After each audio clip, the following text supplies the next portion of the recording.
एक शांत और सुंदर गांव में दो माली रहते थे, कबीर और रोहन। दोनों के बगीचे एक दूसरे के पास थे, पर उनकी सोच और स्वभाव बिल्कुल अलग। कबीर एक इंसान शांत, धैर्यवान, विनम्र इंसान था।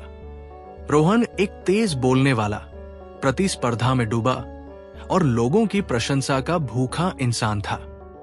हर सुबह कबीर अपने पौधों को प्यार से पानी देता, हल्का सा गीत गुनगुनाता और प्रकृति का आनंद लेता। दूसरी ओर रोहन बगीचे में घुसते ही चिल्लाने लगता, जल्दी बढ़ो, मुझे गांव का सबसे बड़ा और सुंदर बगीचा चाहिए। सबसे पहले लोग मेरे फूलों की तारीफ करें। और फिर वो बार बार कबीर के बगीचे में झांकता। ये इतना धीरे क्यों काम करता है? इतना शांति से कैसे रह सकता है? रोहन रोज कबीर से तुलना करता था, लेकिन कबीर एकदम शांत रहता था। इस साल कबीर ने कुछ नया करने का निश्चय किया। वो दुर्लभ बीज लेकर आया, ऐसे बीज जिन्हें गांव में किसी ने कभी नहीं लगाया था। कबीर ने मिट्टी की जांच की, धूप का ध्यान रखा और हर बीज को प्यार और धैर्य से बोया। ये देख के रोहन जोर से हंस पड़ा और बोला, बीज, ये तो समय की बर्बादी है। मैं शहर से बड़े बड़े तैयार पौधे लाया हूं। देखो, मेरे पौधे तो पहले से ही कितने बड़े हैं। गांव वाले रोहन के बगीचे की तारीफ करने लगे। वाह, कमाल का बगीचा है। कबीर चुप रहा, बस हल्की सी मुस्कान दी। उसके बीज मिट्टी के नीचे थे, दिख नहीं रहे थे, पर जीवित थे। कबीर को जड़ों पर भरोसा था। एक रात अचानक आकाश का रंग बदल गया। काले बादल छाए, बिजली तेज होने लगी, हवाएं गर्जन करने लगी। एक भयानक आंधी आई। रोहन भागता हुआ बाहर आया। मेरे पौधे, कोई इन्हें संभालो। उसके लंबे लंबे पौधे तेज हवा में डगमगाने लगे। वे दिखने में सुंदर थे, पर उनकी जड़ें कमजोर थी। और देखते ही देखते एक एक कर सभी पौधे गिरने लगे। रोहन चीख कर रो पड़ा, मेरा बगीचा खत्म हो गया। कबीर भी बाहर आया। उसके पौधे छोटे थे, पर उनकी जड़ें मजबूत थी। आंधी उन्हें हिला नहीं पाई।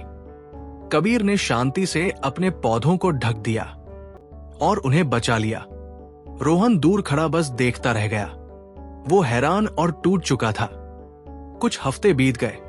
रोहन का बगीचा थोड़ा ठीक तो हुआ, पर पहले जैसा कभी न बन पाया।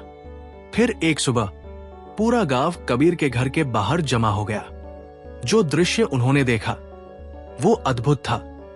कबीर का बगीचा पूरी तरह खिल उठा था। हर जगह नए रंग थे, नई खुशबू थी, तितलियां उड़ रही थी, चिड़िया चहकती हुई और मधुमक्खियों की गुनगुनाहट हर जगह गूंज रही थी। ऐसा लगता था जैसे धरती पर एक छोटा सा स्वर्ग उतर आया हो। रोहन धीरे धीरे कबीर के पास आया और बोला, कबीर, तुम्हारे पौधे कैसे बच गए? मेरे पौधे तो बड़े थे, लोग मेरी ही तारीफ करते थे, अब सब तुम्हारे पास क्यों आ रहे हैं? कबीर ने मुस्कुराकर कहा, रोहन, तुमने पौधों के आकार को महत्व दिया, मैंने उनकी जड़ों को। रोहन चुप रह गया। उसे अपनी भूल समझ में आ गई। कुछ दिन बाद राजा गांव आया। उन्हें अपने राजकीय बगीचे के लिए फूल खरीदने थे। रोहन उम्मीद से अपने पौधे लेकर खड़ा हुआ, शायद राजा को पसंद आ जाए। पर राजा सीधे कबीर के बगीचे में पहुंचा। एक एक फूल उठाकर बोला, ये फूल धैर्य से उगाए गए हैं, इनके रंग में समर्पण झलकता है, इनकी खुशबू मेहनत की है, तुम्हारा बगीचा जीवन की सीख देता है। रोहन ने सब सुना और एक और सच सीखा, प्रशंसा कभी किसी एक के पास स्थायी नहीं रहती, वो हमेशा घूमती रहती है। कबीर ने उसके कंधे पर हाथ रखा और कहा, रोहन, लोग हमेशा उसी की प्रशंसा करते हैं जो उस समय चमक रहा हो, पर असली ताकत प्रशंसा में नहीं, मूल्यों और जड़ों में होती है। उस शाम कबीर ने रोहन को बैठाकर कहा, कभी तुलना न करो, हर बगीचा अपने समय पर खिलता है, तुलना तुम्हारी खुशी छीन लेती है। मूल्यों की जड़ें मजबूत होनी चाहिए। बड़े पौधे अच्छे लग सकते हैं, पर तूफान में वही बचते हैं जिनकी जड़ें मजबूत हो। धैर्य हमेशा फल देता है। बीज को बढ़ने में समय लगता है। जिंदगी भी वैसी ही है। जो धीरे बढ़ता है वही टिकाऊ होता है। लोग हमेशा बदलते हैं। कल लोग तुम्हारी तारीफ कर रहे थे, आज मेरी कर रहे हैं, कल किसी और की करेंगे। प्रशंसा के पीछे मत भागो, अपनी जड़ों को मजबूत करो। रोहन की आंखों में सम्मान भर गया। उसे एहसास हुआ उसका नुकसान पौधों का नहीं, उसके धैर्य का था। धीमी और गहरी सफलता हमेशा टिकती है। तेज और खोखली सफलता पहली आंधी में टूट जाती है।